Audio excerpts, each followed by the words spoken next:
हर महीने ग्रह बदलाव करते हैं और बदलाव करते करते कई बार ऐसी पोजीशन में आ जाते हैं जहां पे वह कुछ अच्छे और कुछ बुरे योगों का निर्माण कर देते हैं।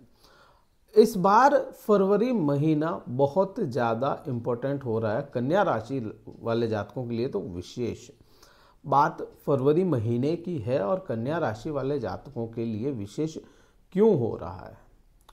देखिए, कई बार है ना, परिवर्तन करते हुए राजयोग जो बनते हैं वह कितने प्रभावी होंगे वो अलग बात है, लेकिन उनका प्रभाव कैसा होगा वो तो अपने को पता होना चाहिए।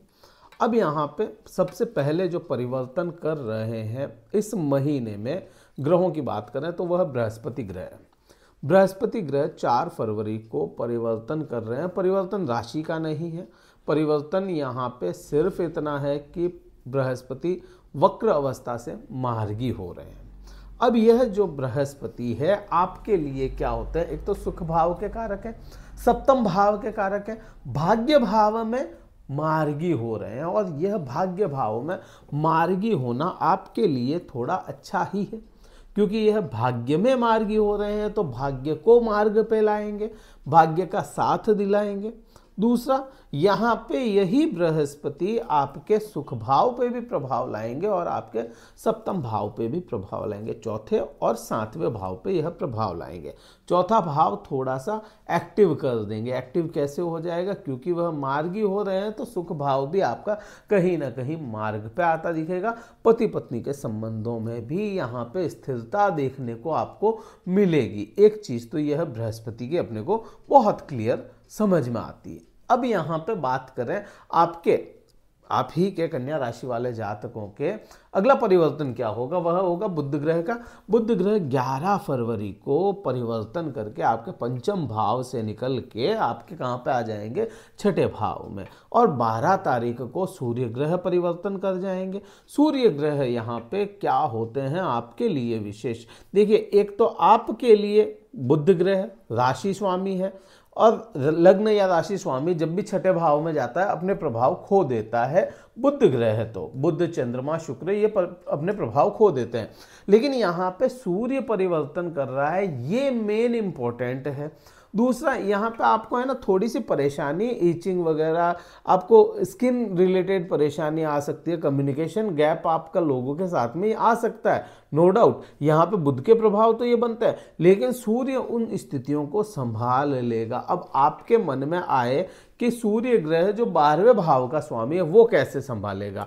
सूर्य ग्रह अपनी ठीक सामने वाली राशि में भाव के भाव, इस भाव का जो भावम है ना वो सूर्य ग्रह बनता है, तो भाव के भावम का यहाँ पे आना कहीं ना कहीं विपरीत राजयोग का निर्माण कर रहा है।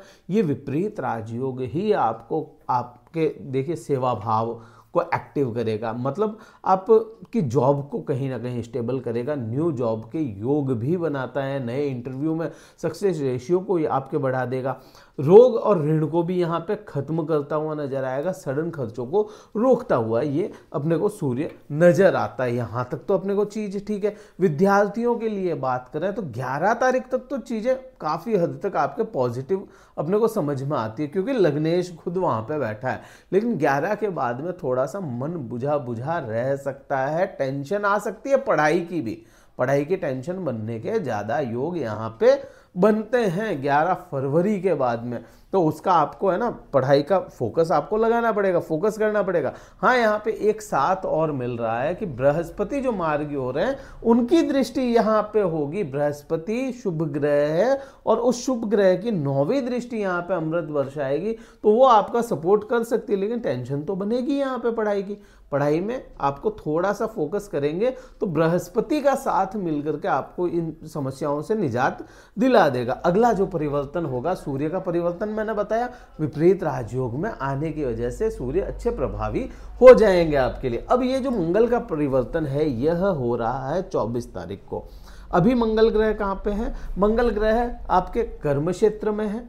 कर्म क्षेत्र में मतलब आपके लिए अष्टम भाव का स्वामी कर्म क्षेत्र में चला गया, तो कर्म के प्रति करियर के लिए आपको थोड़ी टेंशन दे सकता है। व्यापारी वर्ग को शुरुआत में टेंशन दे सकता है, ओनली शुरुआत में, लेकिन कुछ जैसे ही है ना, ये सूर्य का परिवर्तन हो जाता है, उसके बाद में आपके कर्म को भी यहाँ पे साथ मिलता हुआ नजर आएगा। एक दूसरा यहाँ पे आप देखेंगे कि ये जो मंगल है यह मार्गी होंगे, अभी वक्रावस्था में चल रहे हैं मंगल, तो 24 तारीख के बाद मार्गी होंगे, और तो मार्गी होंगे उसके बाद में थोड़े से प्रभाव इसके ठीक अपने को समझ में आते हैं, मार्ग पे लेकर के आते हैं। मार्गी होना मतलब वो अपने मार्ग पे जा रहा है, सीधा चलने की अवस्था होती है, तो वहाँ पे कुछ प्रभाव वक्र अवस्था के वनिस्पत मार्गी में थोड़े ठीक मिलते हैं।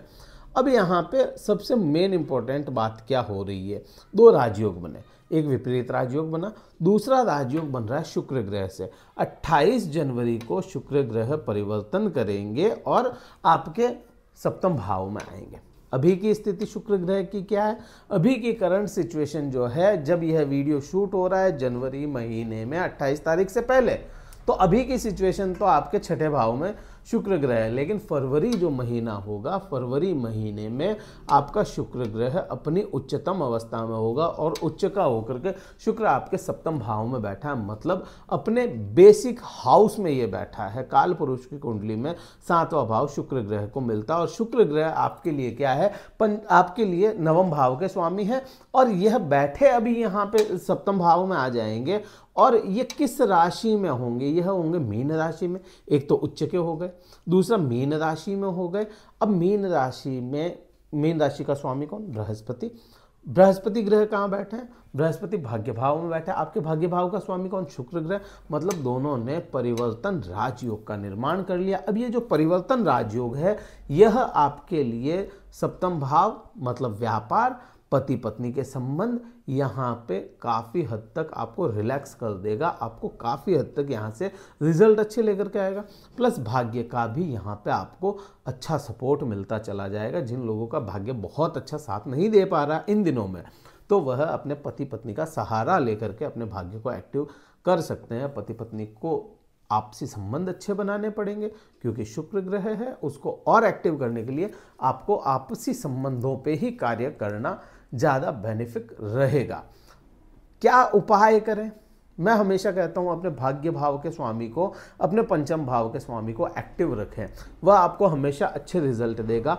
तो अपने पंचम भाव के स्वामी का या आपके नवम भाव मतलब भाग्य भाव के स्वामी का मंत्र जाप आपके लिए ज़्यादा बेनिफिक रहेगा। तो इनके बीज मंत्रों का जाप आप कर सकते हैं। शुक्र ग्रह का और शनि ग्रह का बीज मंत्र का जाप आपको करना चाहिए। ये वीडियो कहीं अच्छा लगा हो, लाइक कीजिएगा, शेयर कीजिएगा, सब्सक्राइब जरूर कीजिएगा चैनल को। और कुंडली विश्लेषण करवाना चाहते हैं जिसमें आपको पता चलेगा कि आपकी कुंडली में कौन सा ग्रह आपको बेनिफिक हो रहा है या नहीं भी हो रहा है, तो डिस्क्रिप्शन में कार्यालय का नंबर है, व्हाट्सअप मैसेज द्वारा संपर्क करें, अपना स्लॉट बुक करवा लें। अपनी जो शुल्क है वह दे करके अपना स्लॉट बुक करवा के मुझसे बात कर सकते हैं। इस वीडियो में तो इतना ही था। जय हिंद, वंदे मातरम, भारत माता की जय।